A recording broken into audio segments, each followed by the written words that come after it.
What is going on, everyone? Welcome back to another edition of the Breakdown Sportscast. I'm your good friend and host, Kory Willis. Hope everyone is doing well on a Friday, getting set for week 9 of the college football season out there. So, hope everyone's getting ready, um, you know, you know, taking care of all their projects, work projects, any other things you have to do before a great weekend of college football coming your way. So, overall, hope everyone's doing well. As always, guys, we appreciate you all listening to the show. You know where to find us. We're on everything. If you want to follow us, you can follow us on X, Instagram, TikTok, at BD Sportscast. Find us on there, all of our content. If you want to listen to all of our past and present episodes of the Breakdown Sportscast, you can always listen to us on our podcast forums that we're on wherever you listen to your podcast, Amazon Music, Apple Podcast, Spotify, you name it, we are on there. The Breakdown Sportscast. So, yeah, find us on there. And if you tune into our live simulcast on our Sunday shows, we appreciate that. Of course, we're simulcast here on our official YouTube channel. And we are also on Twitch as well at Breakdown Video Game Cast, where Chris and I are playing some video games sometimes. So yeah, guys, definitely like, comment, and subscribe to all of our content, to all of our channels, to this episode here. It's very much appreciative as we continue to grow this community. And hey, let's see if we can get to 100 subscribers, guys. We really love that as a milestone and as a token of our gratitude. We would love to put your name into a raffle. If we can get to 100 subscribers, we'll put your name into a raffle for a chance to win some swag of your favorite college team you're choosing. So it's a way for Chris and I to say thank you for all of your support. So yeah, definitely let your friends know, let your cousins, your spouses, everyone know that the Breakdown Sportscast is here to provide some of the best content in college football news and hey, just to celebrate this great sport that we all love here on the show. So definitely do that. As always, guys, you know who I'm with my good friend and co-host. He is Chris Bolton. Chris, what's going on, man? Hey, what's going on, Kory? Nothing much. It's another day in the neighborhood. Just getting ready for Saturday. I think we got a couple of marquee matchups. Some top ranked teams, top 15 teams squaring off. But overall, I think this is a sneaky good weekend that we have ahead. That in typical college football fashion, we're primed for some upsets to take place. Somebody's going to get got. We just don't know who yet. Indeed, I think someone is definitely going to get got. Just by looking at the schedule, I was looking at it earlier today, Chris, as I was prepping for the show for us. And man, I was like, look, if you just showed this schedule to just any Joe Schmo just walking down the street, they'll just be like, "Oh man, the top 25, they'll take over, single handedly, no problem. Yeah, everything will be just fine for this week." No, I don't think so at all. If you've been watching some of these teams this season, you would definitely think otherwise. Yeah, it's hard to call it, but somebody will lose who has no business losing. And then we also we're just another day closer to coaching madness, to the hot seat getting hotter, to somebody potentially being asked to you know pack up the office. It's it's that time of the year, and when that first domino at James Franklin fell, ain't nobody safe, and these teams ain't wasting no time, Kory. No, you're absolutely right, Chris. I think none of these teams right now have They're looking at it each and every day. They're like they don't have any time to waste anymore. They're looking to make their moves right now. Right. And make good on what they can while they're out there. So and look, that's the nature of college football, Chris. You have the the whole NIL deal now. We're in the world of NIL, and if you blink just once, you can not be going to a bowl game and setting your team back a season or two. So you wanna make the most out of what you can while you can each and every week of the season. So yeah, that's definitely the world of college football now, and I don't think it's gonna stop anytime soon. Oh no, it isn't, but it should. It It isn't, should. but it should. It It should. It should. really should. I mean, how many years can people keep funneling millions into NIL year after year? How many coaching buyouts can boosters get the money to fund the buyout, then give somebody else another contract that's going to have its own buyout in it? I mean, it's a just a cycle after cycle, and I don't think it's sustainable. So it does need to end. We need to develop some patience. Everybody can't afford to fire their coach, but it this is not a a climate that's conducive with being patient. Not when you have the NIL set up like it is now, Kory. Yeah, and not when you have big time sports agents like Jimmy Sexton, looming over your program. You know what I'm saying, Chris? Walking out the tunnel with your head coach. I know, man. I just love. Just got the extension sent over to me. I'll walk over it. I'll run over it with you after the game. Go do your thing. Oh man, you talk about a lot of jobs in the sports world, Chris. Nothing like a guy like Jimmy Sexton, who some people may say runs college football. I think people have something cooking with that whole synopsis of that. I think Jimmy Sexton definitely pulls some strings in the sport year in and year out. He is quite the puppet master, if we do say so. So yeah, he's doing his thing, man. He making sure his clients they always have a smile on their face. It seems like. Absolutely. Yeah, I definitely agree with you, Chris. So yeah, man. Never a dull moment if you're in the world of Jimmy Sexton. This is Jimmy Sexton's world. Oh man. Yep. We just living in it. We just here. We're just here. Oh man. So yeah, folks. We appreciate you guys listening in on the Breakdown Sportscast. Big week this week, Chris. Week 9 of the college football season.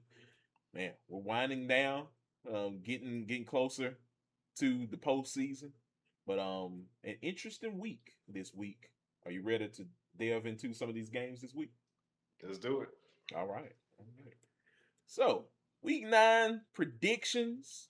We will go ahead and kick off with this game, Chris. Indiana. This is a early morning, big noon kickoff game. They've been advertising it on Fox since last Sunday. Indiana hosting UCLA. A hot UCLA right now. The line right now, Chris, has Indiana as a 25.5-point favorite. Over under is at 52.5. I gotta say, Chris, before I get to your thoughts, man, Vegas is being a little a little overzealous by this right now. Look, I love Indiana right now, but hey, let's pump my brakes a little bit. UCLA is playing some really good football right now. Could this be an upset alert? Chris, what are your thoughts, good sir? You know, in a year that's featured Penn State, who was the second ranked team in the nation, being upset by UCLA, it could be an upset alert. Do I think it will be? I don't think so, but it could be.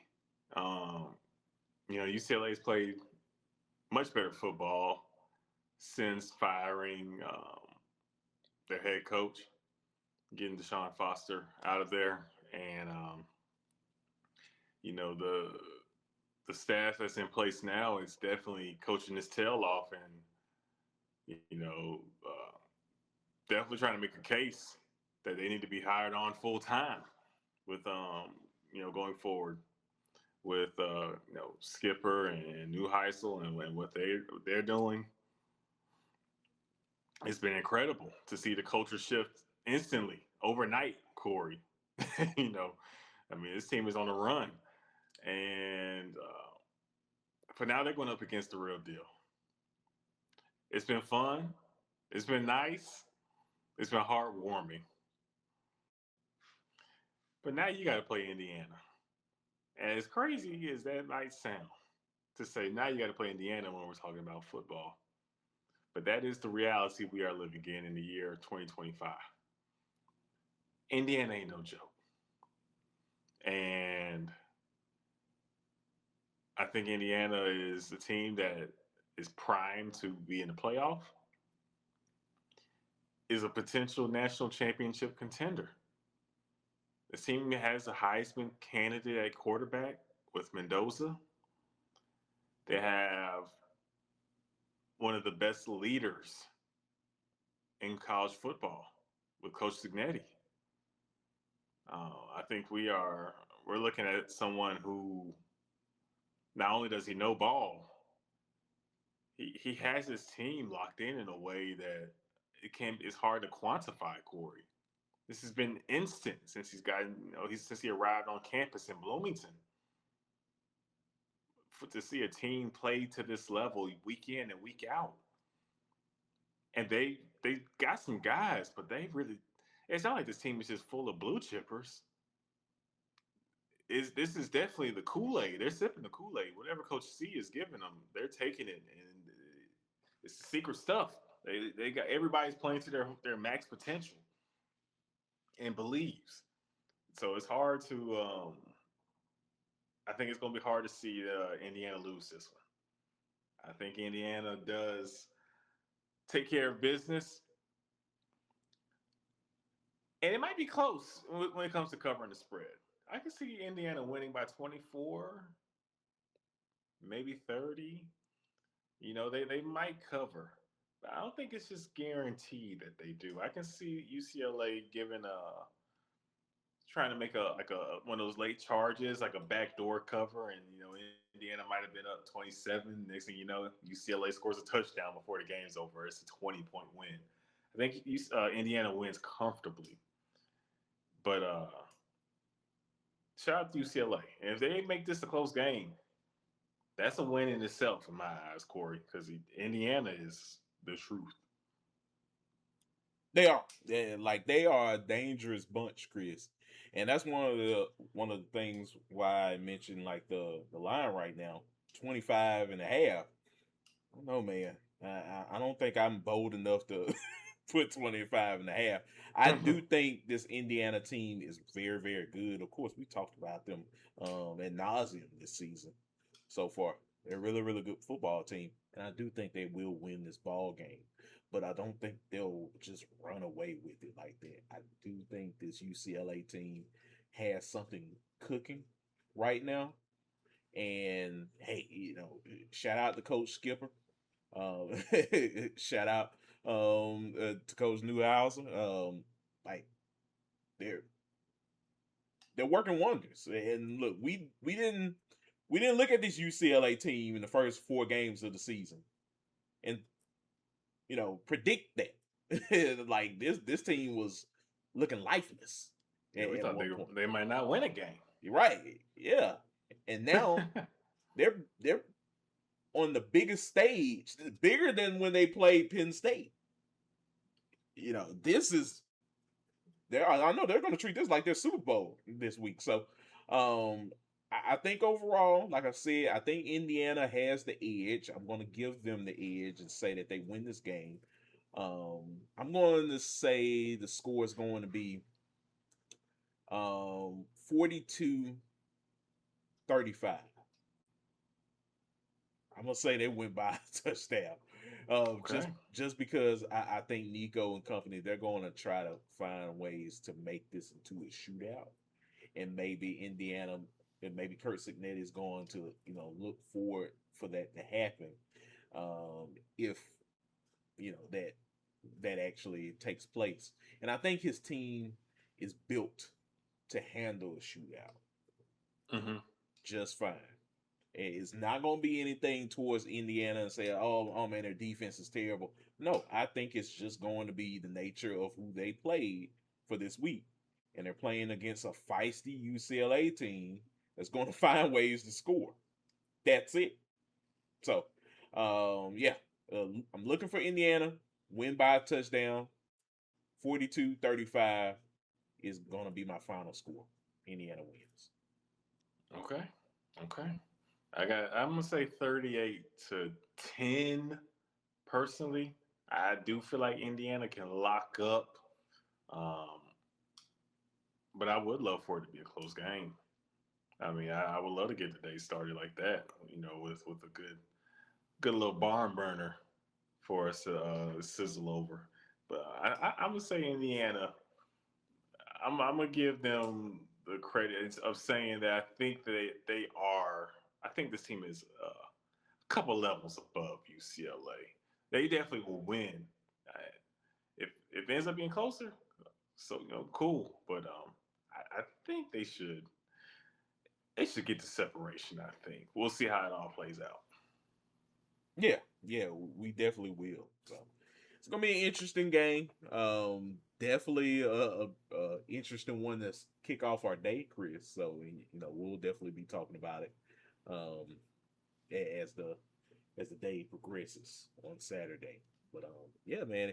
Anything else you want to add to this game before we move on to our next one? No, sir. All right, all right. So now we will go ahead, folks, and we will segue into our next game. This game is going to be in the Big 12, a battle of two top tier teams in the Big 12 conference trying to jockey for a position in the Big 12 standings as we're getting closer to um, season's end in the Big 12 conference. Houston traveling to Arizona State to take on the Sun Devils. It's going to be an interesting ball game, Chris. The line right now has Arizona State as a 7.5 point favorite. Over under is at 45.5. So, interesting game. Like I said, Chris, in the Big 12, both teams are trying to jockey for that position in the Big 12 conference, trying to get to that conference championship game. Houston right now had a pretty good season. They got that loss against Texas Tech, but for the most part, they've handled their business. It's about as well as any other team in the conference so far. In Arizona State, they've they had their pitfalls. Losing Mississippi State, and they had who did they lose last time? Well, they lost to Utah. Um, Other than that, that's pretty much it so far for Arizona State. They've pretty much handled everyone else about as well as they could so far. So another test for them this week, Chris.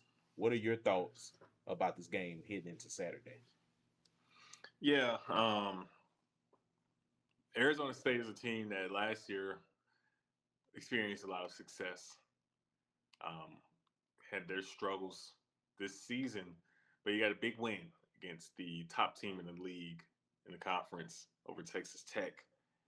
Curious to see if everybody patting them on their back has them come out a little lax, a little lackadaisical in this one, because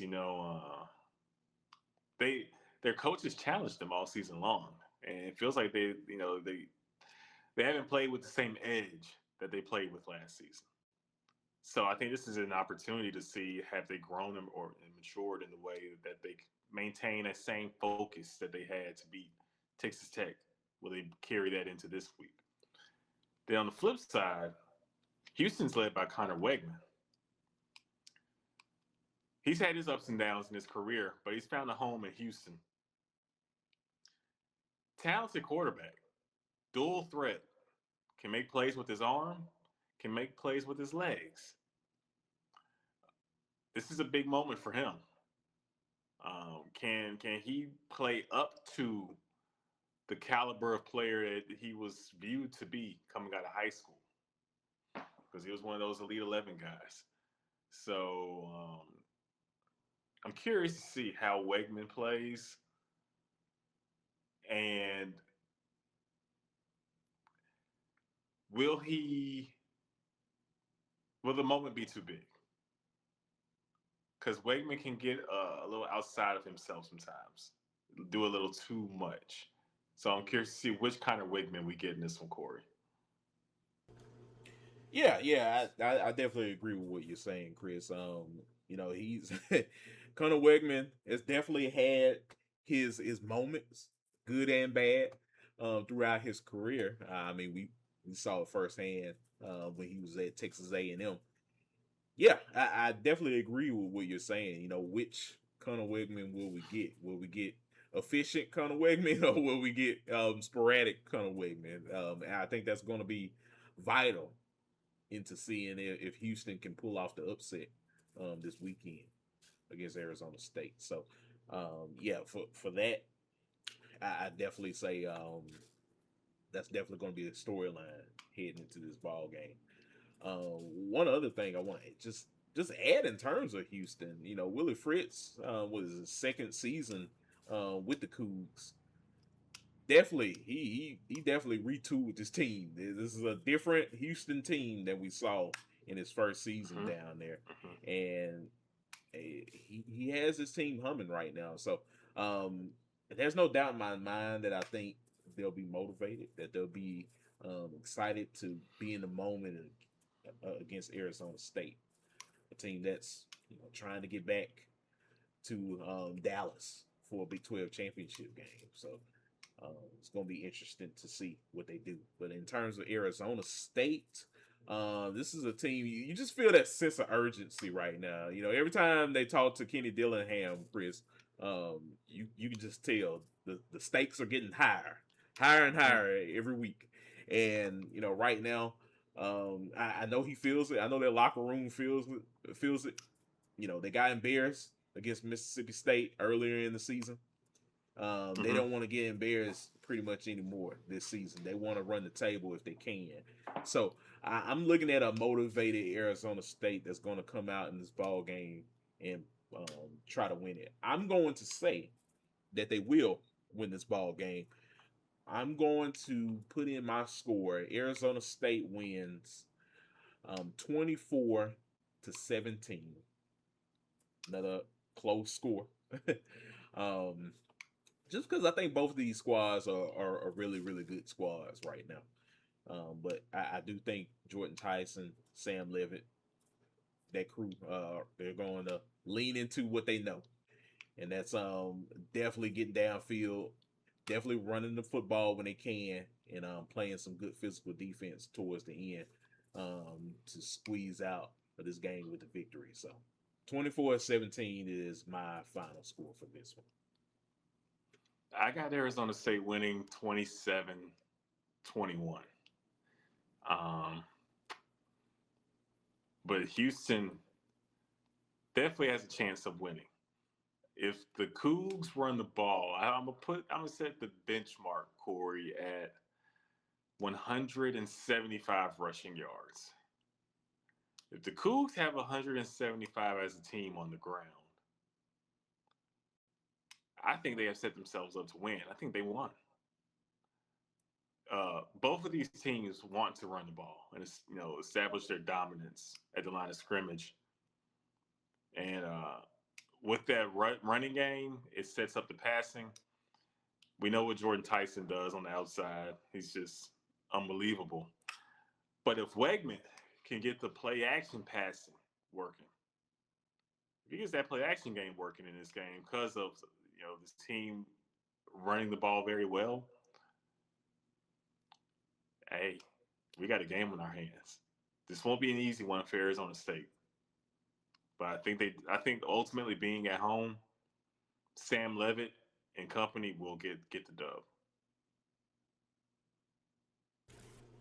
Well said. Well said, Chris. So yeah, I think this is gonna be a very, very good ball game. I think this game starts at like 7:30 on the ESPN.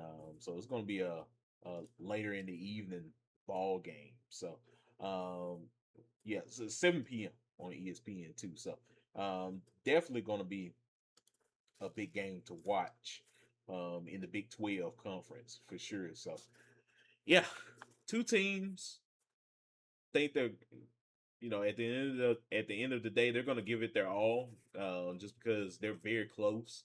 They're right up there with the BYU's right now. Cincinnati's playing really good football, so definitely going to be a big game to watch coming up this Saturday.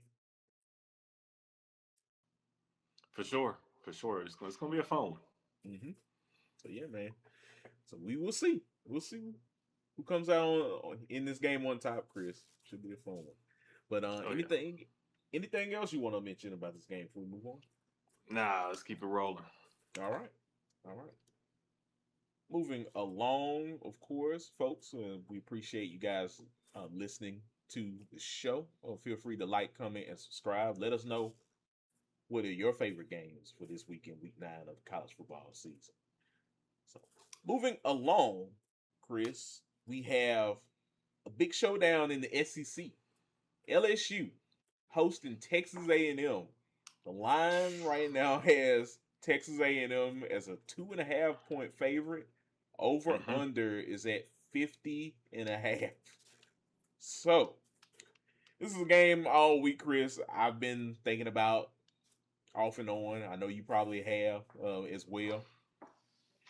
Who wins this one, Chris? Because you got on one side, LSU has not been playing at the level of standard that we had thought that they would coming Mm-hmm. into this season. We thought that this team would just blow the roof off of everyone's house in the SEC.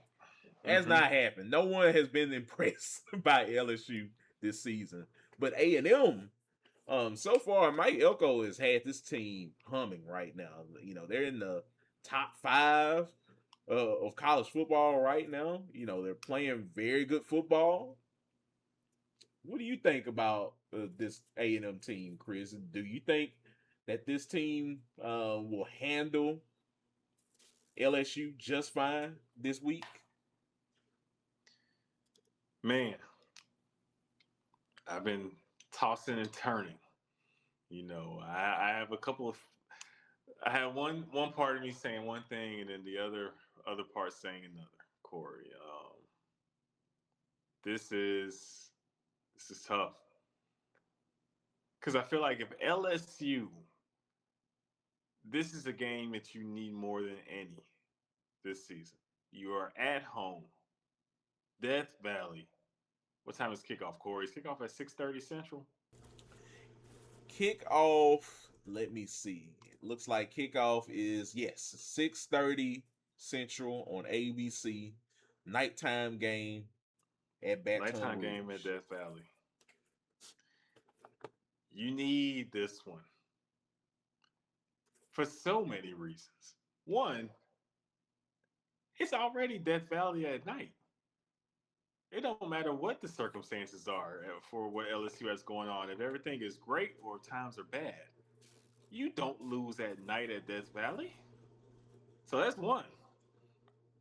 But then when you look at everything surrounding this matchup, Kory, LSU's offense has been putrid this season. The fan base has been calling for Joe Sloan's head since the hire was made to put him as an offensive coordinator. And Brian Kelly has done things his way based on what a lot of people around the program are saying. He didn't necessarily embrace people who are already established with the LSU program. He's been doing things the way he wants to. And that has the team with 2 losses so far this season. And if things don't change, changes will be forced to be made, whether it's him or other people who will have to bite the bullet. They got to win this one. With everything that they put into this team this offseason, with the portal acquisitions you made, this team was built to be a championship contender. And they don't look like a championship contender, Kory. You lost to Vanderbilt.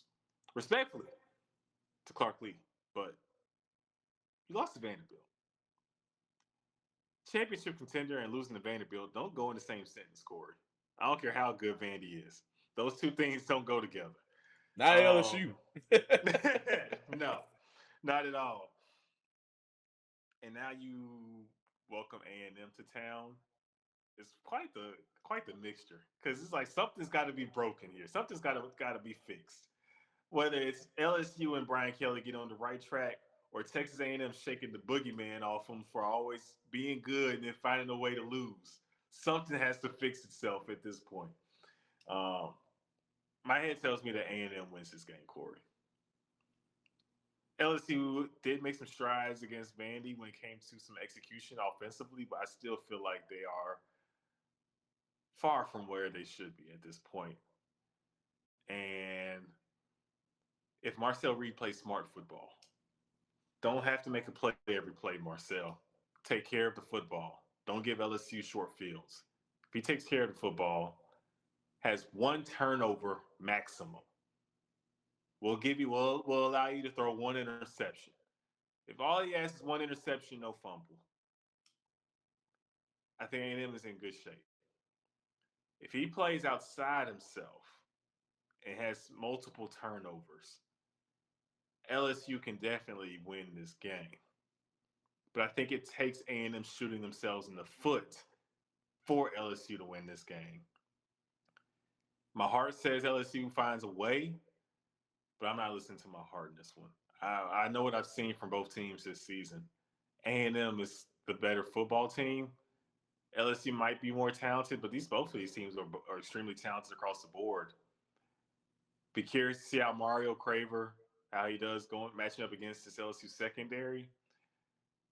But I think more times than not, this A&M rushing attack will break down this LSU defense, kind of like how Vandy's did, and A&M will be able to make some big plays centered around the running game. Um, and Craver will get loose at some point. I think A&M wins this one 31-17. Tough one for LSU, but you lose this one. And Brian Kelly, that the seat. You know how, Kory, when you sit in your car and you got that setting where you can warm your seat up? Oh yeah. And you either have it off during the summertime, because during summertime you don't need to have it on. But then once it gets a little cooler in the year, you go ahead and maybe put on that one. Well, now we gotta cook it again. We're gonna put that bad boy on 2 after this loss. And if Brian Kelly loses a couple more, it's gonna be on 3. And it don't get no hotter than after 3. After 3, hey, ain't no sitting after 3. You out of here. I can see the seat blazing. It's just like the Dr. Pepper commercial with the hot seat, and the seat is like literally hot. That's gonna be the seat that he's gonna be on. Yeah, man. Yeah, but it's gonna get cranked up a notch after this one. When the Tigers lose, Kory. Yeah. I'm with you, Chris. I'm gonna go ahead and lock it in 31-17 as well. I think I think A&M is on a mission right now. I think they know going in to Death Valley at night is going to be a ruckus crowd. They're going to be trying. At this point, LSU is utilizing their own 12th man, and that is their crowd. That is a nighttime game in Death Valley, and I think it's going to, pay dividends probably for the first half, but I think by the second half, A&M is going to run away with it. And yeah, I'll give I'll definitely give Marcel Reed, a one pick grace period, in this game. And look, it has to be early in the game. Yes. It can be late. It can be a late time interception. That probably wouldn't bode well. Just knowing how A&M has kind of squeaked out of some of these games the last couple weeks, Chris. I mean, look, we saw them last week against Arkansas. They won that game by like 3 points, 2 3 points. Yeah, it wasn't easy at all. So yeah, I'm definitely going to be looking at how A&M can overcome some of their deficiencies and to win this ball game. But I do think that this team is a really good team that can handle an environment like Death Valley just fine. And yeah, I'm definitely going to pick them to win over the Tigers. As for LSU, that'll be a tough loss. You've now lost 3 games of the season. Not what you envisioned this team to be. A lot of people had high hopes for this team, us included. We were looking at this team being, right there on the cusp of a national championship. And yeah, now if they lose this game, you're looking at 3 losses, and whatever before happens. Bama. Yeah, before Bama. Before Bama. Think about that. Good luck, LSU, because you're gonna need it. 3 losses before Bama. Before Oklahoma. That's tough. Still, yeah. Don't they still play Arkansas too? Yes, they play Arkansas. I think the that following. Yeah, they play them right after Alabama. So yeah, man, not easy at all, Chris. And look, I'm gonna go ahead and say this right now. I was watching Western Kentucky take on, I think, La Tech last night. As we're recording this on a Thursday evening. Western Kentucky, they have a freshman quarterback. This guy, this guy can definitely show up and show out if you let him. So look, and it don't get no easier for LSU. That's all I got to say, Chris. Man, yeah, bro. That's how it is out here. That's how it is out here for the Tigers. I think the fan base at this point is like either be good or be bad. Don't tease us. Something, you know what I'm saying?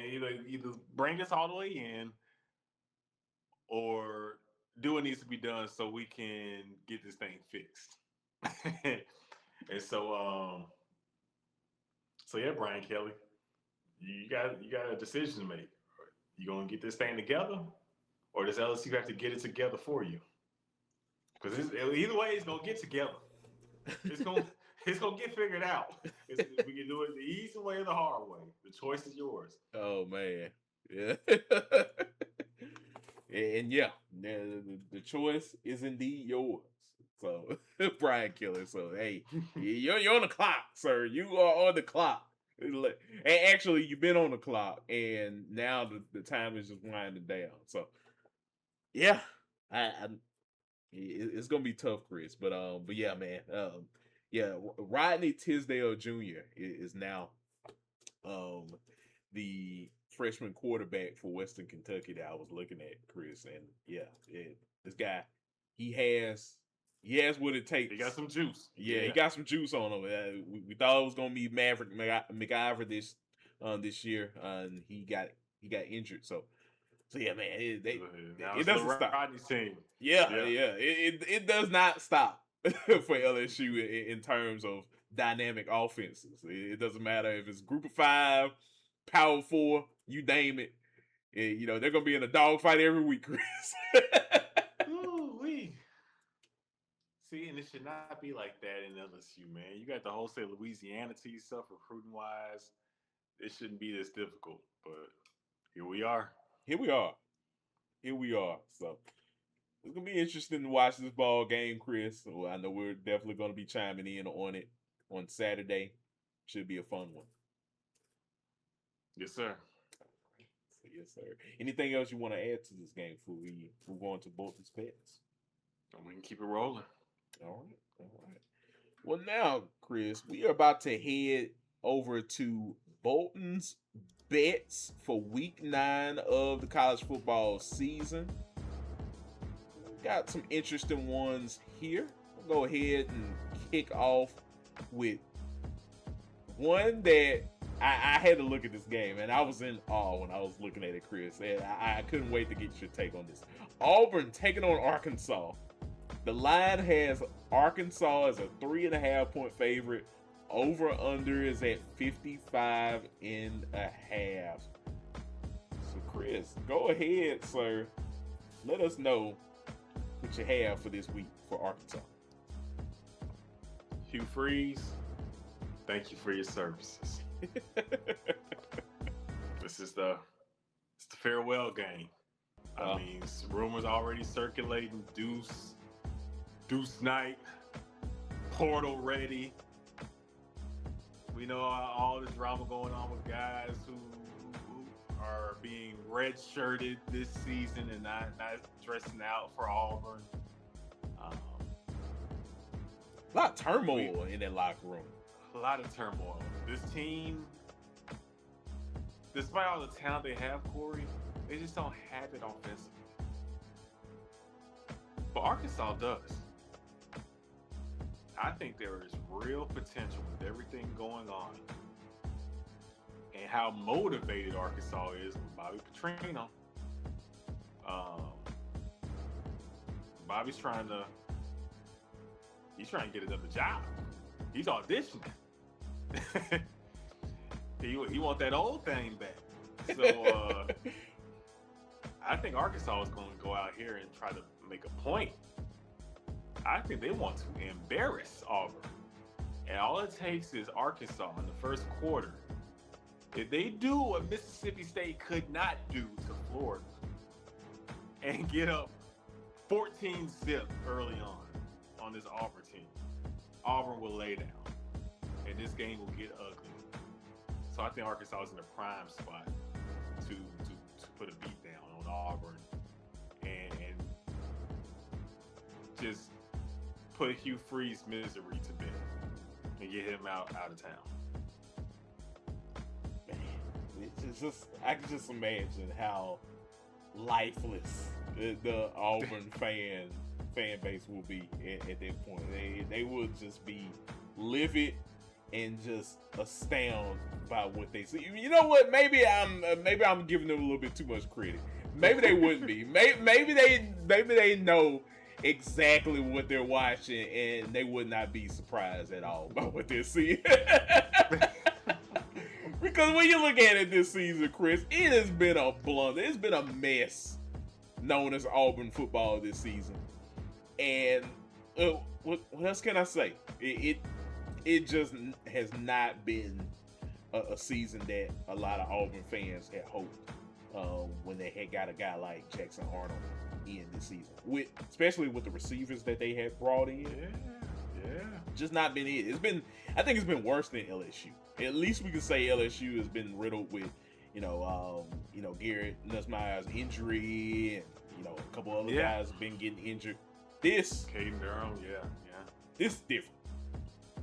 No, this offense is just inept, like severely.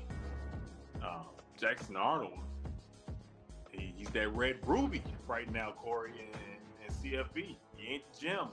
This is like a bad evaluation. He's smelling real Nico. Not Nico. What's my boy from Florida State? DJ Uwangalele? Oh, yeah, it's smelling real DJ-ish at the moment. This is not working out, and he was supposed to be the guy. Hugh Freeze went out there and handpicked his QB, and so that's what the people around the program are going to tell you. We went and got your guy when you needed. What you mean this ain't working? And yeah, you had a couple close losses that the referees did not help you out with, but you can't get beat down by Arkansas. You if you win this one close, you'll survive. You need a win. But if you get beat down by Arkansas, which I suspect has real potential, you might as well not even this game, because this game is at Arkansas too, right? Yes. You might as well find your own way home to Auburn. Don't even fly back with the team. Oh man, it's gonna come down to that whole Lane Kiffin situation after the national championship, where he just misses the bus.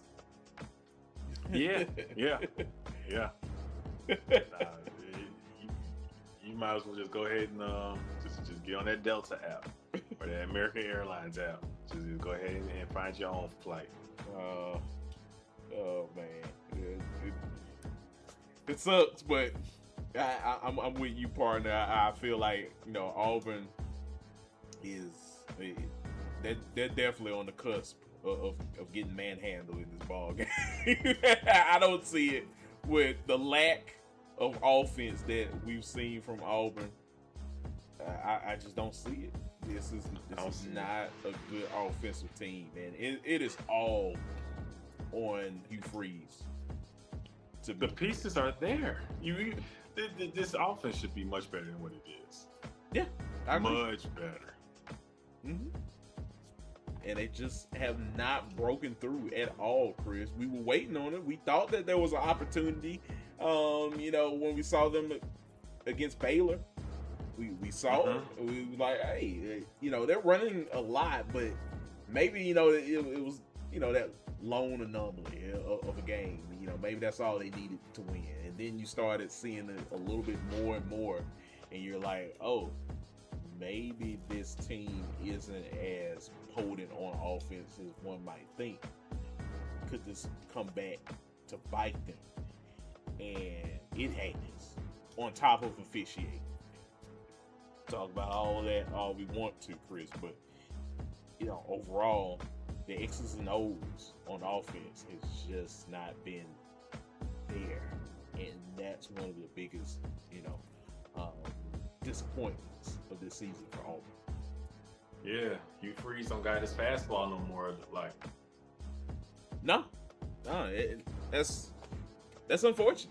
They brought Hugh Freeze in because of what he did at Ole Miss and at Liberty, and they thought it was going to pay off very well at Auburn, and it has not done that. It has been a downward spiral from pretty much the day that he got there. And yeah, something has to give at some point, Chris, because the Auburn fan base, you've heard them, they're not happy with what they've been seeing on the field. Oh no, of course not. And if you're not going to have winning records, you gotta at least find a way to beat Bama. You gotta give us something. Yeah. You either give me 8-4, or you gotta give me a Bama win in here mixed in somewhere. You gotta, you know what I'm saying? You can't just keep getting beat by Bama in the Iron Bowl. That ain't gonna cut it. At some point, people just gonna get numb to it, and something definitely has to give at that point. It's like looking at Mississippi State and Ole Miss. You get drummed in the Egg Bowl year in and year out. You're the losing team. Something needs to change. So these rivalry games, man. Ryan Day was out here doing this thing, competing for national championships every year, and then these folks still wanted his head on a plate because he was losing to Michigan. and he better not lose to Michigan this year, coming off a national championship.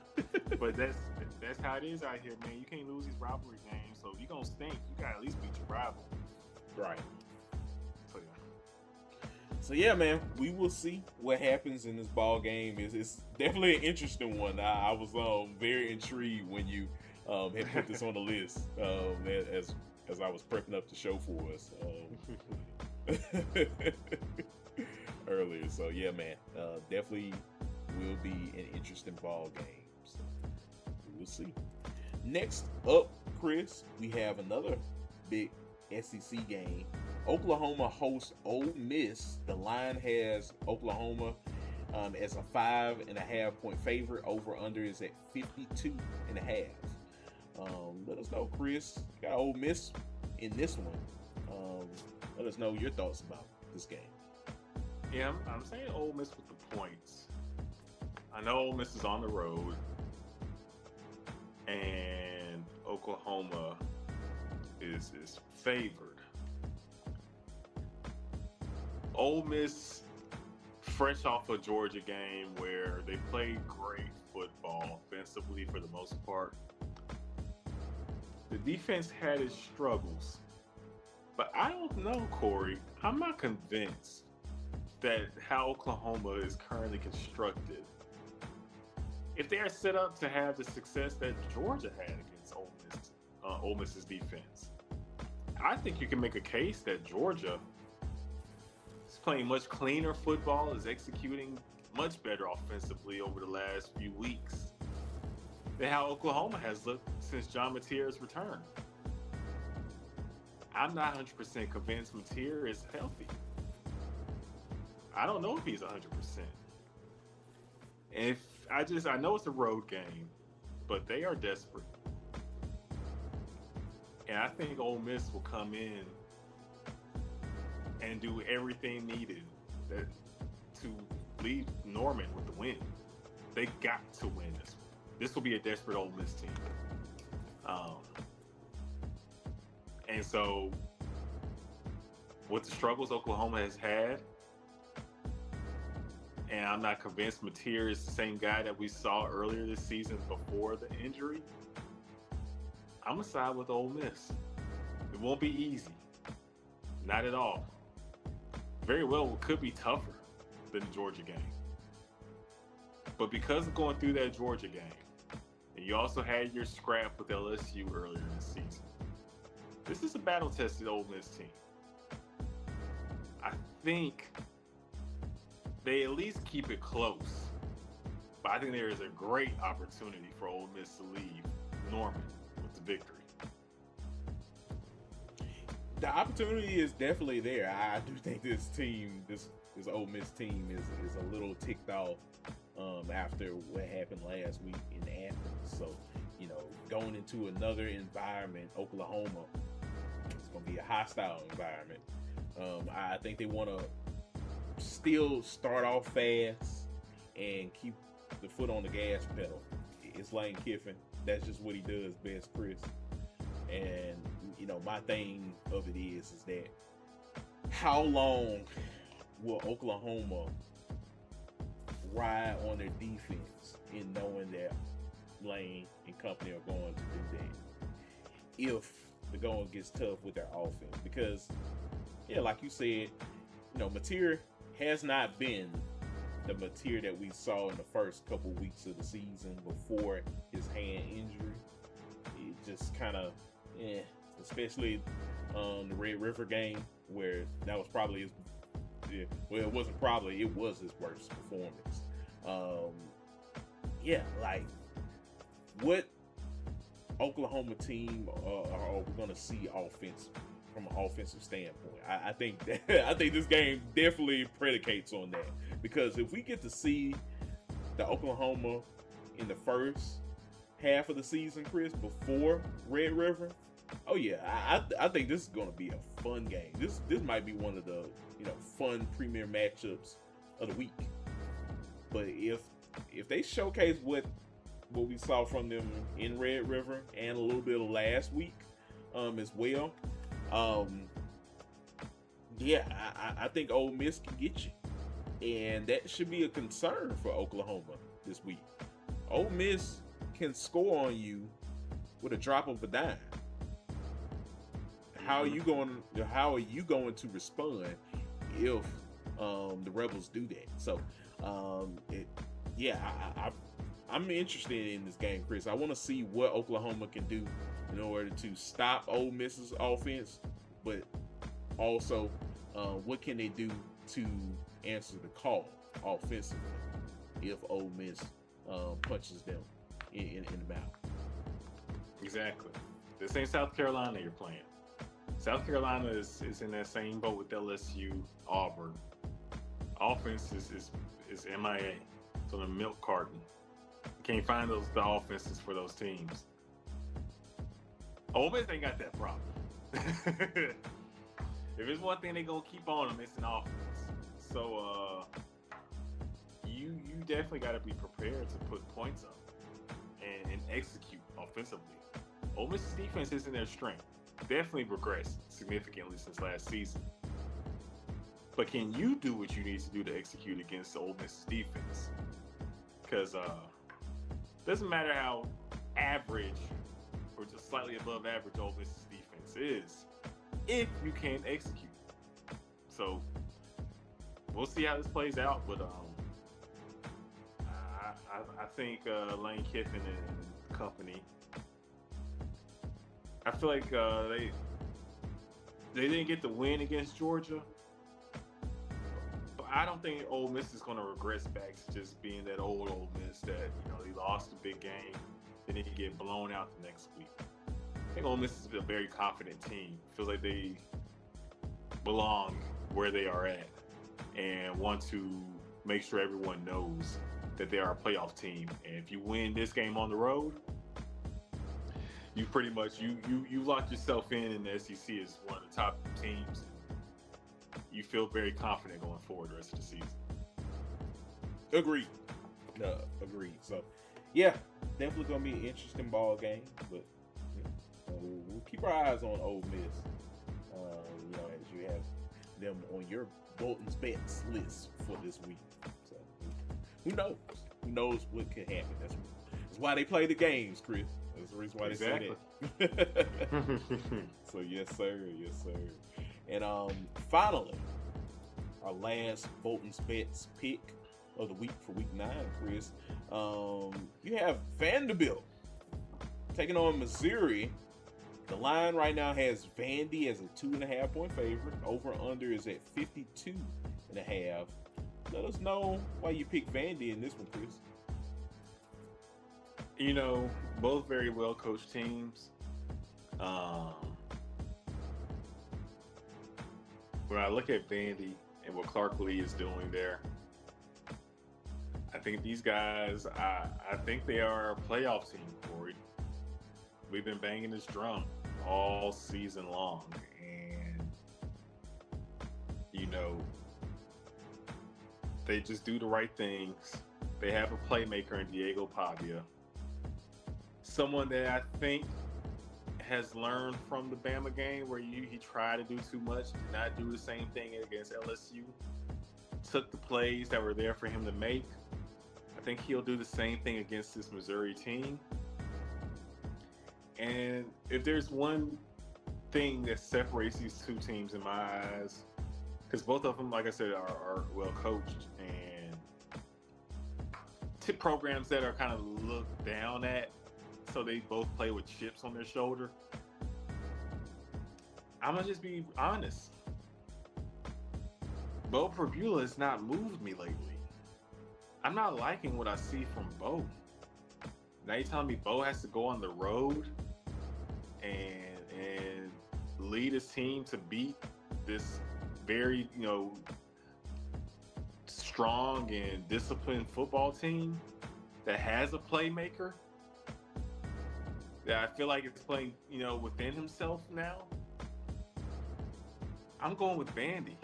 I think if it comes down to it, I know Diego Pavia can go win me the game.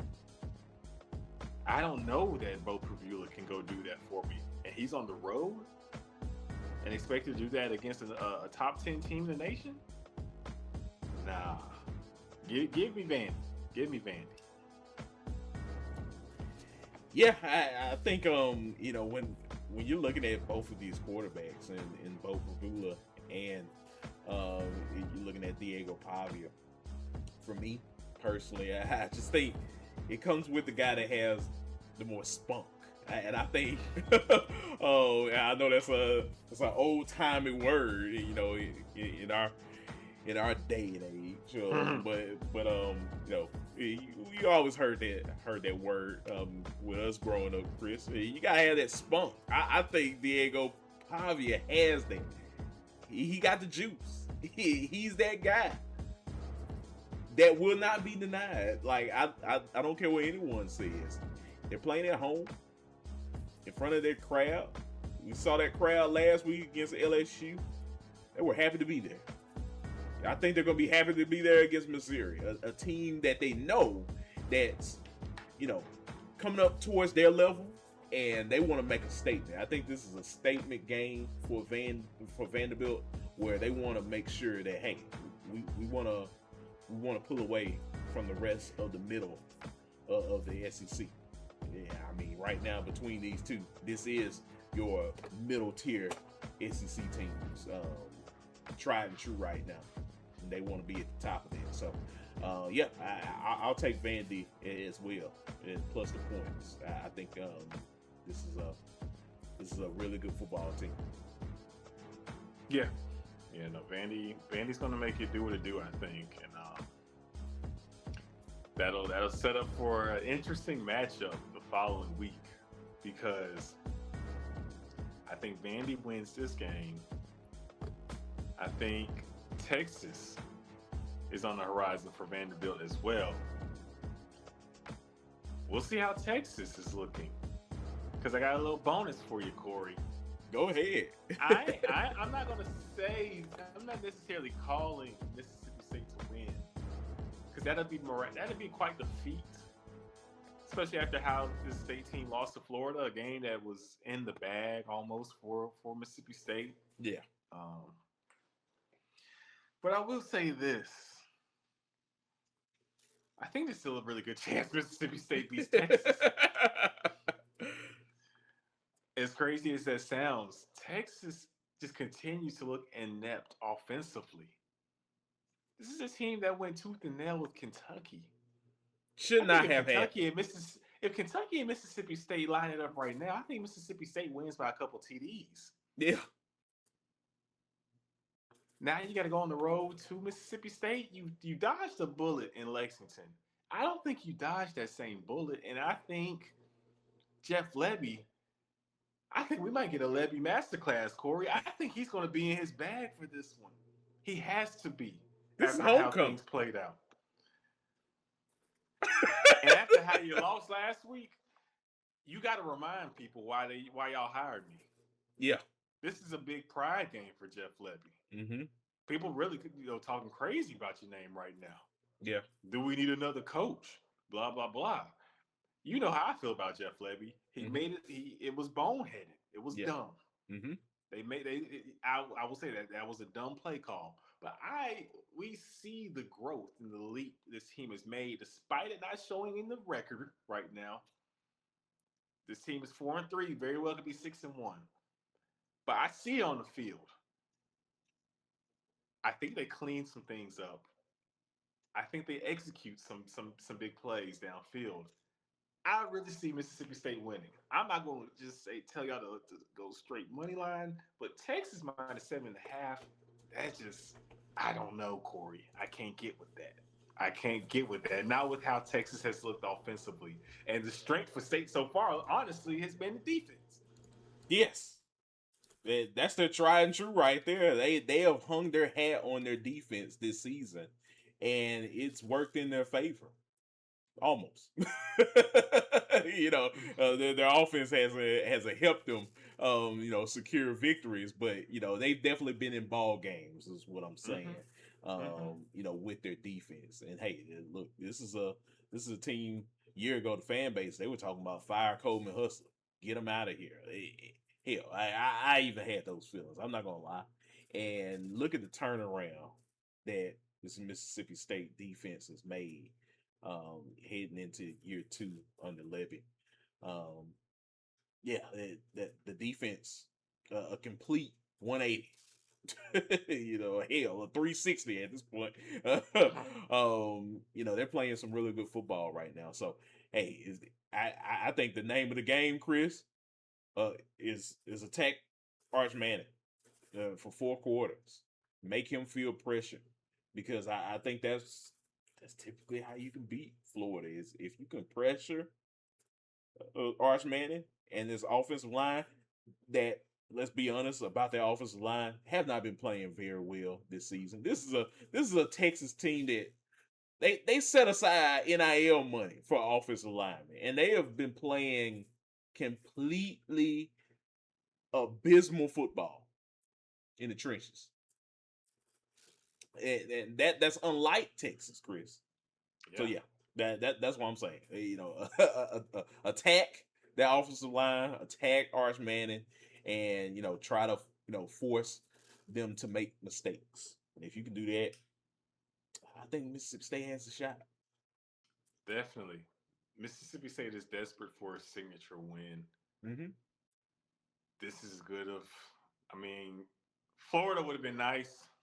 Would have been good to get the quintessential monkey off your back when it comes to losing SEC games.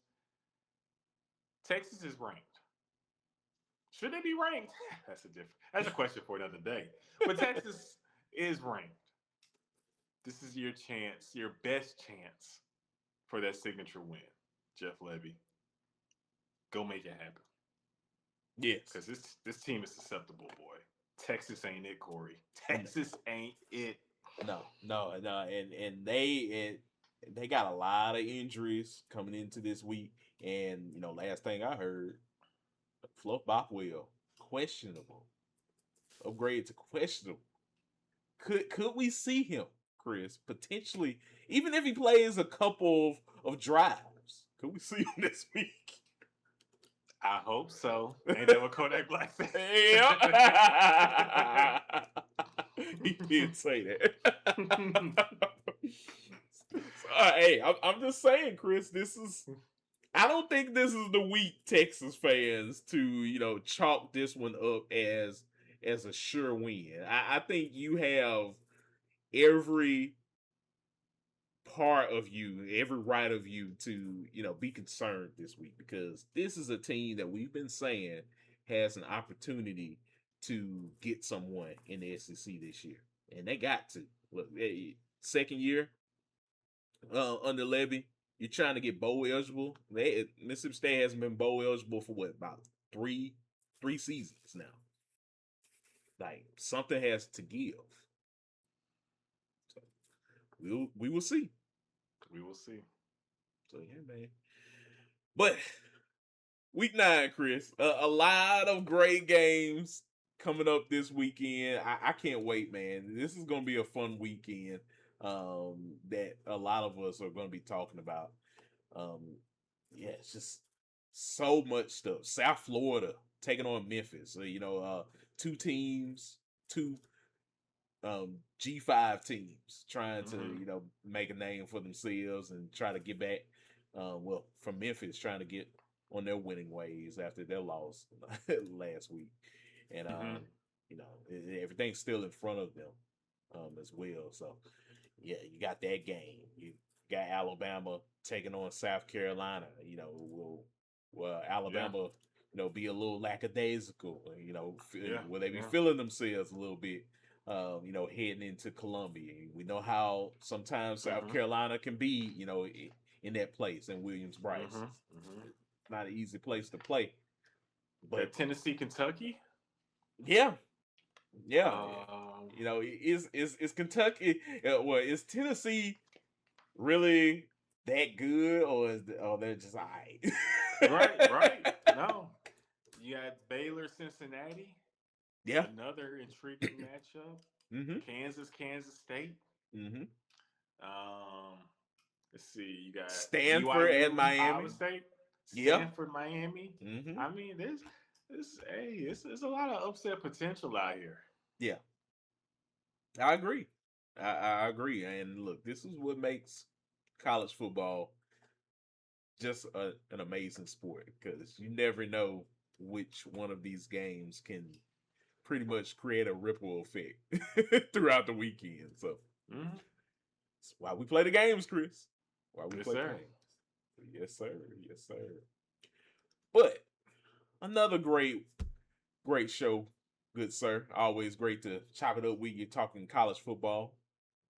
Got a couple outros. I'll let you go first, good sir. Let the good folks know where they can find you on social media. Yeah, you can find me on X, or as I like to call it, Twitter, at Chris underscore Bolton underscore 12, and on Instagram at Chris.Bolton underscore holla at your boy. Awesome. Awesome. Definitely follow Chris on there. And yeah, folks, if you want to follow me, you can follow me on X as well at Listen to KSW. I'm on there talking college football, professional wrestling, all of that great jazz. So yeah, definitely follow me on there. But yeah, guys, we appreciate you all listening to the show. As I said in the beginning, let your friends and family know where they can listen to us, where they can find all of our content. Of course, we very much appreciate it. And let everyone know as we are trying to get to 100 subscribers. That way, we can put your name into a raffle for a chance to win a T-shirt of your favorite college squad of your choosing. So yeah, definitely a chance to do that as a thank you from Chris and myself as we're growing this great community. So yeah, definitely do that. As always, we'll be back for our live Sunday episode of the Breakdown Sportscast as we wrap up and we'll review week 9 of the college football season. So yeah, definitely be tuned into that. We'll welcome you all in with open arms as always. So yeah, definitely tell your friends and family about that as well. But yeah, guys, that's it for us. For Kory Willis and Chris Bolton, you are listening to the Breakdown Sportscast. We will chat with y'all later on. Peace. Peace.